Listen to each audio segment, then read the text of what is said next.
Smack it one good time. Smack it two good times. It'll come on. There it is. Yep. What is up, people of the Extra Net? Tyler here with Random Automotive, and today we're going to show you how to replace your factory radio on your 09 through 14 F150. And the current products that we have, and Cody may be able to help me with this some, Sony radio, then we've got their harness radio adapter, and then the interface for like your steering wheel controls and things like that. So we're good to go there. We've also got the double to single DIN adapter we're going to help you install today, and then we'll need a set of Torx bits and small sockets. So let's get started. So right out of the box, of course, we've got the instructions. In these instructions, this is included for this double DIN adapter. And essentially, it's going to tell you how to remove certain elements. And then we have looks like an antenna adapter for basically every vehicle under the lineup, because this is the same pretty much across the board. And then you got your AV receiver for your radio. That's a hoss of a screen. We were just talking about that. It's, oh, don't drop it. And all kinds of, there's your receiver itself. Looks like you got some harnesses included. Spaghetti. Some sort of, steering remote control right there. And you got a remote with it too. So let's just dive right into this thing and start taking the truck apart.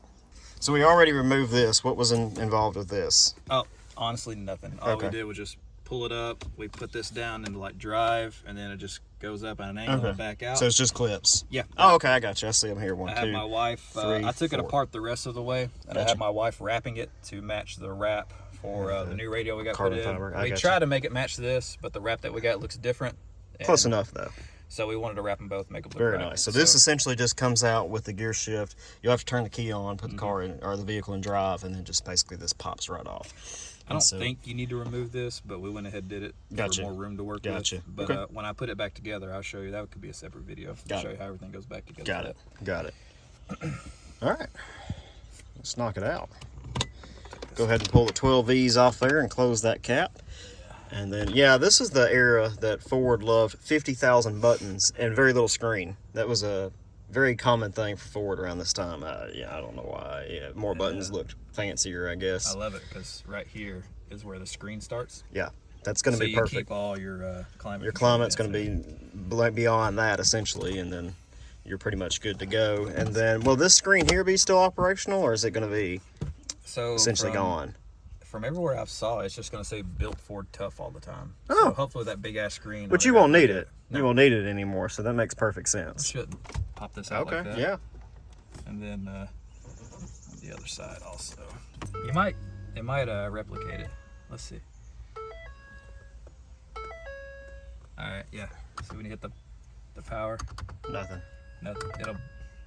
Now watch this. Right here, right this little chrome piece is. When you smack it one good time. Smack it two good times.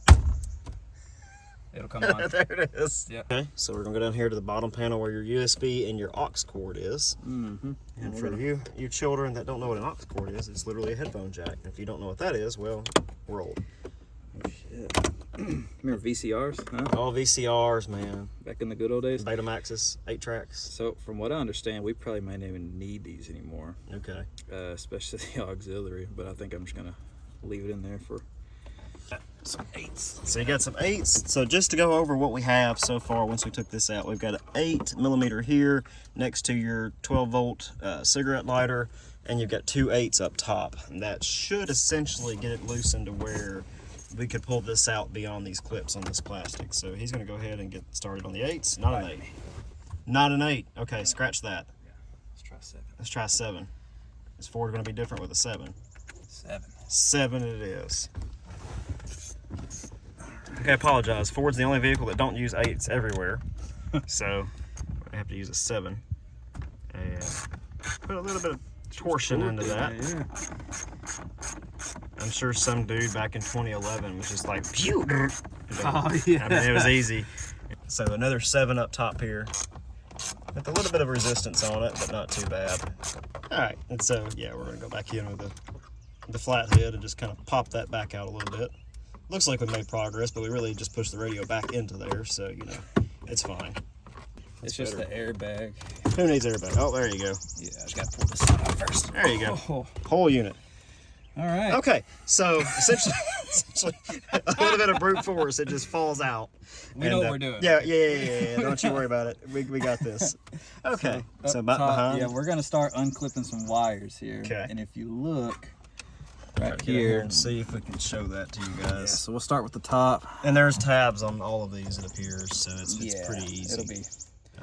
They just essentially, it's always easy until you're in a pinch to do it. But and it looks like you got a couple of larger wires down here for your, and there's your tab on that one right there. Yep. And we'll just try to, well, that just pulls out directly, and he's gonna grab that one over there, and there you go. And now your cigarette lighter, which should have another tab.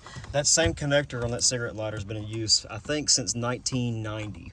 I'm just kidding, I made that number up, but that's actually accurate. They all look the same.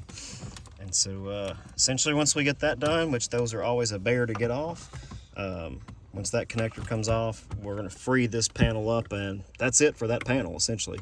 And so there's the back of the panel. Not too much going on. There's the circuitry that tells you if you've got a CD in there, changer back here, and then your 2 plugs for, of course, that circuitry's here, your 2 plugs for your climate, and then you have the plug here. This panel's already out. That's for your cigarette lighter. Essentially, that panel pulls off, that whole thing lights up. That controls your lights for that.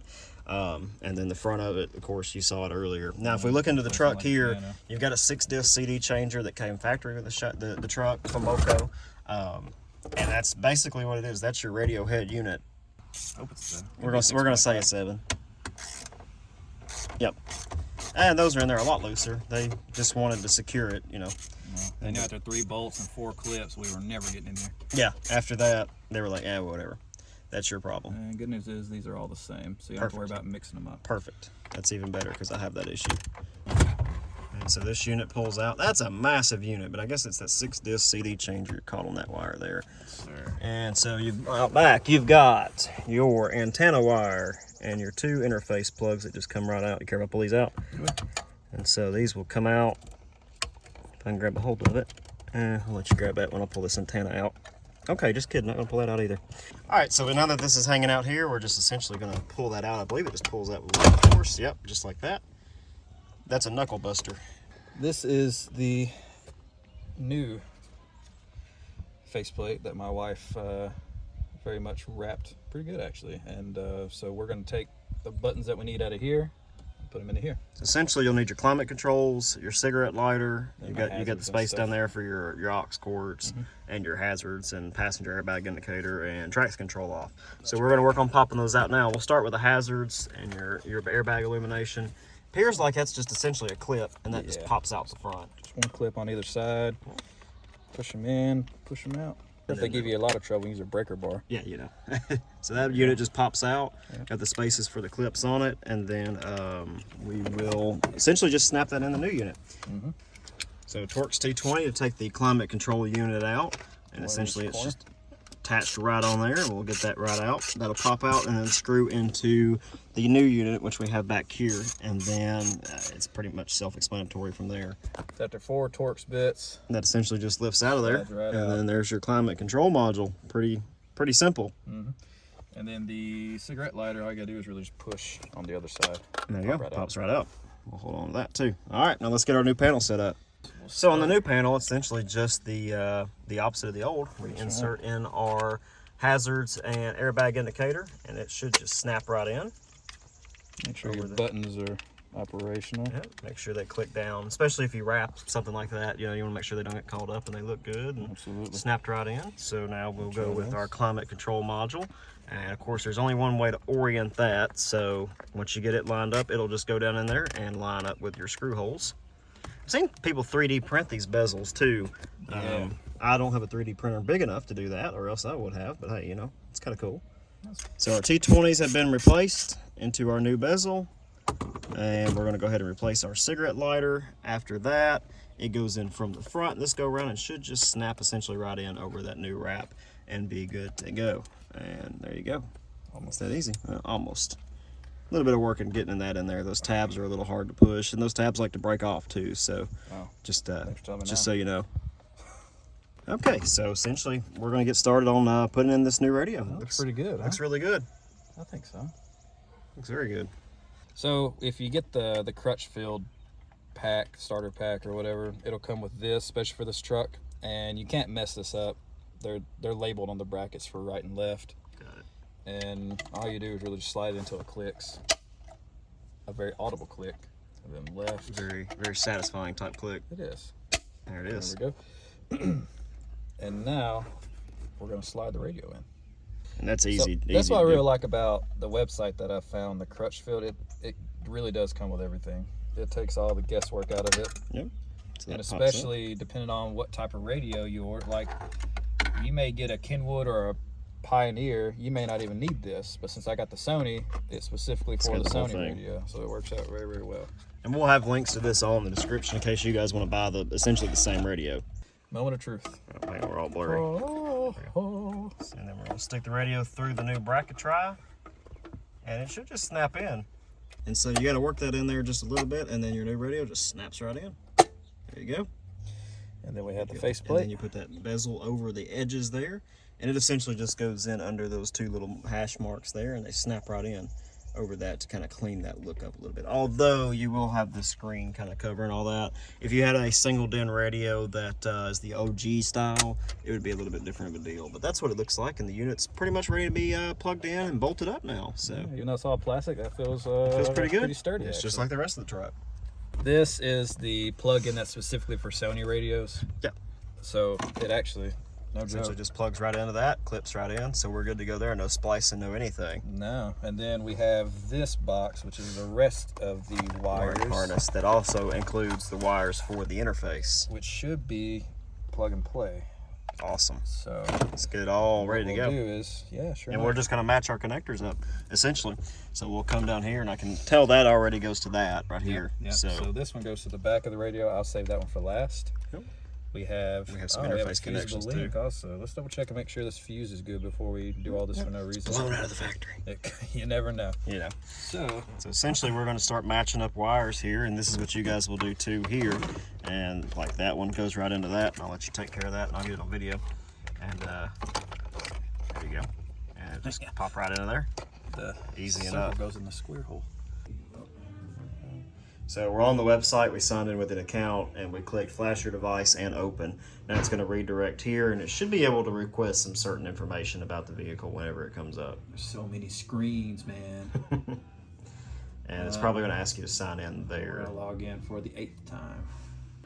So essentially plugged it in, followed on-screen prompts, and then it goes to flash by vehicle. So we're going to click that now, and then we should be able to just put in all the information. So you'll follow the on-screen prompts there. We'll come back to you as soon as we get toward the end.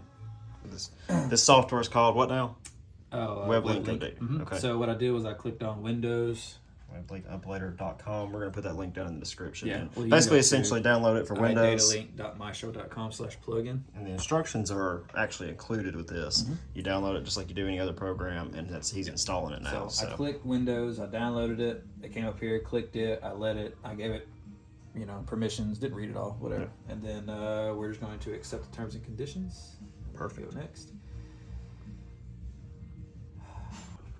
So further down the list, on about step 8, you actually get the option to map what buttons do what. So be careful in this review. Of course, if your volume up matches volume plus, volume down matches volume minus, but you can actually map them however you want. Or you can really mess with your friends. That's right. Volume down actually answers the phone. So, so that's perfect. So you can actually map all of this. That's a pretty neat feature we wanted to touch on. We'll start. So back in the truck, so essentially what we did is we got the module flashed up as seen before, and we're just going to match our plugs up here and get it plugged into that harness. So let's go. Okay, so once we got the adapters plugged in for the harness, essentially you got your larger plug, your smaller one there, then you come over here. This is for your climate controls. Then you come over here, that's your auxiliary, and then also that's your USB for the original sync. This is for the old radio, the high def antenna. We don't need that anymore because it's integrated. That's your cigarette lighter. You've got your hazards plug up here, and then your 6-disc CD changer, which we're losing. So that's gone at this point. Tuck that in there and never see it. Everything lines up at this point. So now we're going to get the the interface out, and we're going to start plugging a few things into that. That way we know exactly where things go, essentially. We already know where things go. This is just for all the time. We never would not figure this out. Still going. All right, so we roughly put all this here, and we're just going to do a quick fire up and see. We got everything hooked up down below. Everything's sitting here loosely. We just want to make sure everything's good, or it blows up and catches on fire. All right, so key is in. Oh, That's a terrible glare. And we do have a display on there showing Sony. And there you go. So that's up and running. The radio. So that's a good sign. So one thing to note on the box back there, on this audio jack back here, it's not an audio jack, that has to go on the blue remote port. We were a little lost on that. We had to contact Crutchfield support, and they were great, by the way. And now we have, as you can hear, steering wheel controls. So the original bolts we used to remove the 6-disc CD changer, we're just replacing the head unit with. We tucked all the wires underneath there. So then the harness is in the interface. So once everything's hooked in, it's essentially just screwing that in. Yeah, bolting that back in. Yep, and basically it screws right in the same spot. So we got the top 2 corners in. We've just got to get the other 2 corners tucked in there and pull these off. And then we're good to go. So we're just reattaching the wires of the climate controls, the cigarette lighter, and our USB. Our USB module's back in there and ready to go. And Cody is getting our climate control wires back put in. Those just snap in.